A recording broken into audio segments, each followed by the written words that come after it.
আসসালামু আলাইকুম রহমতুল্লাহি ওবরকাতুহু। সম্মানিত দর্শক, ইরান এবং ইসরায়েলের যুদ্ধ এখন তুঙ্গে। এই যুদ্ধ সহসা বন্ধ হওয়ার কোনো উপায় দেখা যাচ্ছে না। বরং যে যুদ্ধ, সেই যুদ্ধে বিশ্বের পরাশক্তি আমেরিকা যদি অংশগ্রহণ করে এবং তারপর যদি সেটাকে সামাল দেওয়ার জন্য রাশিয়া, চীন ইরানের পক্ষে যুক্ত হয়, সেটা তৃতীয় বিশ্বযুদ্ধে রূপান্তরিত হবে। এই গেল এক। ২ নম্বর হলো যে এই মুহূর্তে যদি আমেরিকা নিজেকে দূরে রাখে, যুদ্ধে অংশগ্রহণ না করে, তো সেক্ষেত্রে তার একটা মারাত্মক পরিণতি অপেক্ষা করছে। পুরো মধ্যপ্রাচ্য জুড়ে তার কয়েকশো সামরিক ঘাঁটি রয়েছে এবং এ সকল সামরিক ঘাঁটি স্থাপনার মাধ্যমে তারা সংশ্লিষ্ট দেশে অধীনতামূলক মিত্রতা চালু করেছে, লর্ড ডালহৌসির মতো। অর্থাৎ সৌদি আরবে যে বেজ রয়েছে, কাতারে যে বেজ রয়েছে, ইরাকে রয়েছে, কুয়েতে রয়েছে, জর্ডানে রয়েছে, এরকম অসংখ্য বেজ রয়েছে, মার্কিন ঘাঁটি রয়েছে। তো সে সকল মার্কিন ঘাঁটির উপর ইরান আক্রমণ চালাবে সঙ্গে সঙ্গে যদি আমেরিকা সরাসরি যুদ্ধে অংশগ্রহণ করে, অর্থাৎ তার কোনো বেস থেকে বা মূল ভূখণ্ড থেকে অথবা তার যে রণতরী থেকে সেই ইরানের উপর আক্রমণ চালায়। তো সেক্ষেত্রে পরিস্থিতির কথা চিন্তা করুন যে ইরান খুব দ্রুত ইরাক দখল করে নিতে পারবে এবং ইরাকের জনগণ ঠিক এই মানে সুযোগের অপেক্ষায় বসে আছে। তারপর জর্ডান। ফলে এখন ইসরায়েল আক্রমণ করতে গিয়ে তাকে যেভাবে ইরাক এবং জর্ডানের আকাশপথ এবং সেখানকার সরকার এবং মার্কিন ঘাঁটির যে বাধার মুখোমুখি হতে হচ্ছে, সেটা তাকে হতে হবে না। কুয়েতের ক্ষেত্রে একই অবস্থা হয়ে যাবে। আবার অন্যদিকে যদি আমেরিকা এই মুহূর্তে সেটা গ্রহণ না করে, অর্থাৎ যুদ্ধে অংশগ্রহণ না করে, তাহলে এই ঘাঁটিগুলোর ভবিষ্যৎ নিয়ে যেভাবে সমস্যা হবে, আর উপসাগরীয় দেশগুলো আমেরিকার বন্ধুত্বের ব্যাপারে আশাবাদী হবে না যে তারা কঠিন এবং ঘোরতর বিপদের দিনে ইসরায়েলকে সহযোগিতা করেনি, তো আমাদেরকে কি আর করবে।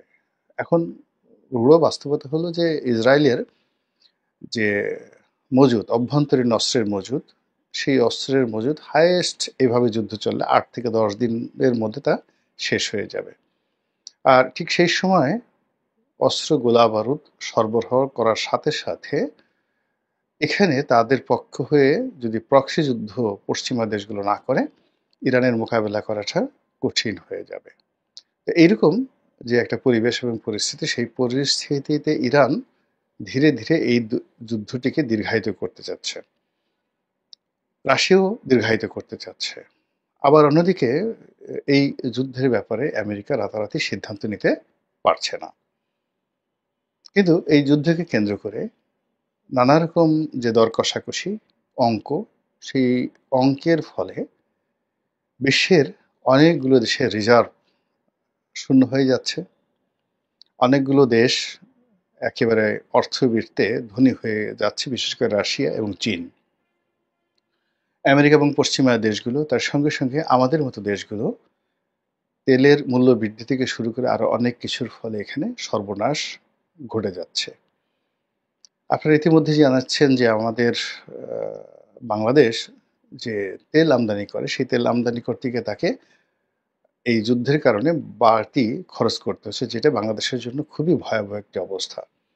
এখনো পর্যন্ত হরমুজ প্রণালী বন্ধ হয়নি। যদি হরমুজ প্রণালী বন্ধ হয়ে যায়, তাহলে তেলের মূল্য আরো বেড়ে যাবে। ফলে এই তেলের মূল্যের কারণে বর্তমান ইউনূস সরকারকে যে পরিমাণ ভর্তুকি দিতে হবে এবং যে পরিমাণ মূল্য বৃদ্ধি করতে হবে, যা আমাদের এই দেশের অর্থনীতি এই মুহূর্তে বহন করতে সম্ভব নয়। কিন্তু সমস্যা কিন্তু সেখানে নয়। আমরা আজকে যে বিষয়টি নিয়ে আলোচনা করব, সেটি হলো এই ইরান এবং ইসরায়েলের যে যুদ্ধ। এই যুদ্ধে ধরুন ইরানের পরাজয় ঘটল, সেক্ষেত্রে বাংলাদেশে কি পরিণত হতে পারে? আর ধরুন ইরান আর ইসরায়েলের মধ্যে আরো ২ মাস যুদ্ধ চলল, তাহলে কি হতে পারে? আর সর্বশেষ হলো, ইরান যদি পরাজিত হয়, আমেরিকা এবং ইসরায়েল যদি টিকে যায়, তাহলে কি হতে পারে আমাদের দেশের রাজনীতিতে?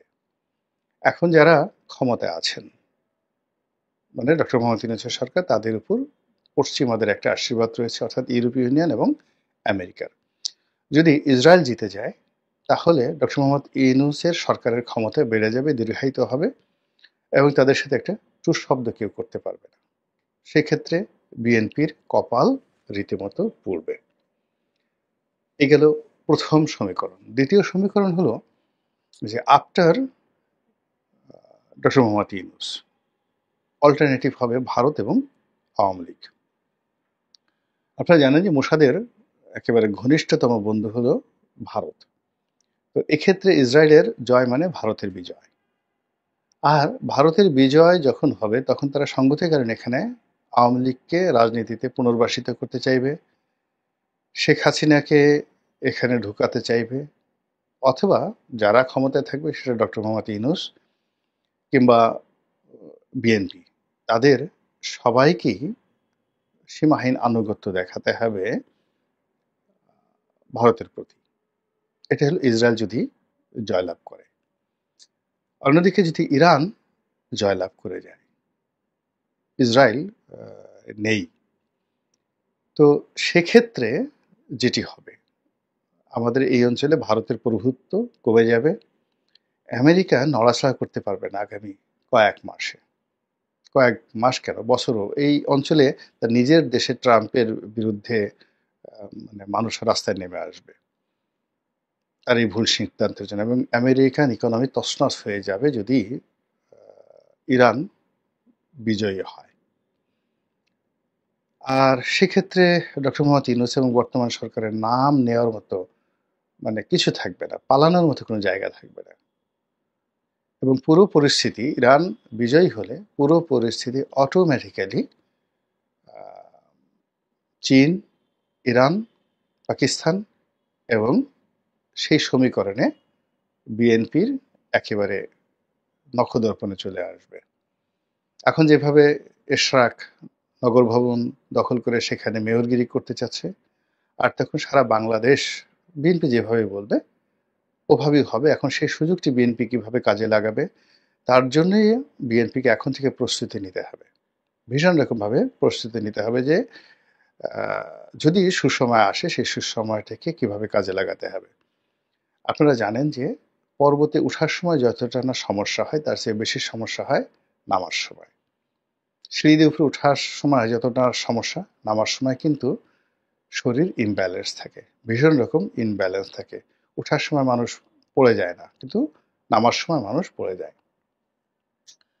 তো কাজেই বিরূপ পরিস্থিতিতে বিএনপি বলেন, আওয়ামী লীগ বলেন, যে কোনো দলে রাজনৈতিক বন্ধন থাকে সুদৃঢ়, এবং সেই রাজনীতি কখনো ভেঙে যায় না। কিন্তু যখন সুসময় আসে, জোয়ার আসে, জোয়ারে মানুষ কাণ্ডজ্ঞান হারিয়ে ফেলে। নতুন জোয়ার আসলে যেভাবে দেখা যাচ্ছে যে মাছ লাফাতে থাকে, ছোট ছোট মাছ ডিম পাড়তে থাকে, বাচ্চা হতে থাকে, এবং জেলেরা মনের আনন্দের মাছ ধরতে থাকে, তেমনি রাজনীতিতে যখন সুসময় আসে, সেই সুসময়টা যদি ঠিকমতো বরণ করে নেওয়ার মতো প্রস্তুতি না থাকে, তাহলে সব কিছু এলোমেলো হয়ে যায়। যেভাবে আগস্ট মাসের 5 তারিখের পর 2024 সনে এনসিপি, ছাত্র জনতা, ডক্টর মোহাম্মদ ইউনূস এবং বিএনপি, তাদের কারোরই একটু প্রস্তুতি ছিল না। ফলে সবাই মারাত্মকভাবে কিন্তু ক্ষতিগ্রস্ত হয়েছে দীর্ঘমেয়াদে। সেই তুলনায় জামাত তুলনামূলকভাবে তাদের প্রস্তুতি ছিল, তুলনামূলকভাবে তারা অন্যান্য রাজনৈতিক দলের চেয়ে ভালো আছে। তো কাজেই আবার যখন একটা সুযোগ আসছে বা একটা পরিবর্তন অনিবার্য, এই মানে ইরান এবং ইসরায়েল যুদ্ধের ফলে যে সমীকরণ আসে, সেই সমীকরণে কারোর জন্য গলার কাটা, কারোর জন্য ফুলের মালা, কারোর জন্য পৌষ মাস, কারোর জন্য সর্বনাশ। এখন যাদের জন্য সর্বনাশ, তাদেরকেও সর্বনাশের জন্য প্রস্তুতি থাকতে হবে। যাদের জন্য পৌষ মাস, তাদের জন্য পৌষ মাসের পিঠা পুলি পায়েস খাওয়ার জন্য তাদেরকে প্রস্তুতি থাকতে হবে। তো যেটা বলছিলাম যে যদি ইরান বিজয়ী হয়, তাহলে পুরো পরিস্থিতিটি বিএনপির হাতে চলে আসবে, একেবারে অ্যাজ ইট ইজ। ইলেকশন হোক বা না হোক, রাজনীতি চলুক বা না চলুক, পুরো দেশের কর্তৃত্ব তাদের হাতে চলে আসবে, এবং এটা বড় জোর 15 দিন থেকে 1 মাস থাকবে। যেভাবে আহ, আগস্ট মাসের 15 তারিখ থেকে সেপ্টেম্বর মাসের 15 তারিখ পর্যন্ত বাংলাদেশে এমন একটা পরিস্থিতি বিরাজ করছিল যে ওই সময় ইচ্ছা করলে যে কোনো মানুষ, মানে 3টে দল, সেটা এনসিপি, ডক্টর মোহাম্মদ ইউনূস, জামাত এবং বিএনপি, তারা ইচ্ছে করলে একে অপরের সাথে প্রতিযোগিতা করে নিজেদের অবস্থান সুদৃঢ় করতে পারত, কিন্তু তারা সেটা না করে জোয়ারের টানে যে যার মতো করে তারা নিজেদেরকে ভাসিয়ে দিয়েছে। ফলে আজ সবাই শক্তি হারিয়ে ফেলেছে এবং মূল ভূখণ্ড থেকে স্রোতে তাদেরকে এমন একটা জায়গাতে নিয়ে গেছে, ওখান থেকে পুনরায় আবার জোয়ার বা ভাটা না আসলে তারা কেন্দ্রে আসতে পারবে না। ধরুন চাঁদপুরের মাছ, সেটা জোয়ারের টানে একেবারে সেই জোয়ার তো থেকে আসে, তো চাঁদপুর থেকে সোজা সেই চলে আসছে ওই যমুনা ব্রিজের ওখানে সিরাজগঞ্জে। এখন সিরাজগঞ্জ থেকে যদি আবার ভাটার টান না হলে তো সে যেতে পারবে না চাঁদপুরে। তো এরকম অবস্থা, প্রতিটি রাজনৈতিক দল, ক্ষমতার অংশীজন যারা আছেন, তারা এই রাজনৈতিক জোয়ারে এমন একটা জায়গাতে চলে এসেছে যেই জায়গা থেকে আসলে এখন কেন্দ্রে ফেরা সম্ভব নয়। ফলে এই যে আগামীতে আবার একটা জোয়ার আসছে এই ইরান ইসরায়েল যুদ্ধকে কেন্দ্র করে, এবং সেই জোয়ারে সেইটা জোয়ার না ঠিক, সেটাকে ভাটা, কারোর জন্য ভাটা, আমাদের দেশের জন্য ভাটা, এবং সেখানে আবার সবাই গিয়ে একটা কেন্দ্রে মিলিত হবে, এবং ওর জন্য যার যত সুন্দর প্রস্তুতি থাকবে সে তত ভালো করতে পারবে। তো সেক্ষেত্রে যেটা যদি বললাম যে আমেরিকা যদি জিতে যায়, ইসরায়েল যদি জিতে যায়, তাহলে পুরো পরিস্থিতি ডক্টর মোহাম্মদ ইউনূসের নিয়ন্ত্রণে চলে আসবে। এখন সেই নিয়ন্ত্রণে তিনি যদি আনতে পারেন সবকিছু, সেনাপ্রধান বলেন, ক্যান্টনমেন্ট বলেন, বঙ্গভবন বলেন, বিপ্লবী সরকার বলেন, সবকিছু তার হুকুমে চলবে, এভরিথিং ফর 1 মান্থ। এখন তিনি সেটাকে কিভাবে কাজে লাগাবেন? যখন যেটা তিনি পারছেন না, তিনি এখন তার খুব রাগ হচ্ছে, এরশাকে গ্রেপ্তার করতে তিনি চাচ্ছেন, কিন্তু তিনি পারছেন না। কিন্তু ওটা তিনি পারবেন। এই যুদ্ধের ওই পরিস্থিতি যাকে ইচ্ছা তাকে তিনি ক্রস ফায়ারে ফেলে দিতে পারবেন, nobody will ask him. আবার যদি বিএনপির জন্য ঠিক সেম পরিস্থিতিটা তৈরি হবে, তারা যা ইচ্ছে তাই করতে পারবে যদি ইরান জিতে যায়। আবার যদি দীর্ঘমেয়াদে এই যুদ্ধটা চলে, দীর্ঘমেয়াদে চলে 2 মাস 3 মাস, বা ইউক্রেন যুদ্ধের মতো, মানে এটা আমাদের সবার জন্য এটি একটি মরণপণ সমস্যা হয়ে যাবে। এর কারণ হলো দুর্ভিক্ষ অনিবার্য হয়ে যাবে, ব্যবসা বাণিজ্য খারাপ হয়ে যাবে, এবং আসলে তখন আমরা কেউ লাভবান হব না, কেউ লাভবান হব না। সুতরাং আল্লাহ রাব্বুল আলামিন তাই করুন যেটা আমাদের সকলের জন্য ভালো হয়। আসসালামু আলাইকুম রহমতুল্লাহি ওয়া বারাকাতুহু।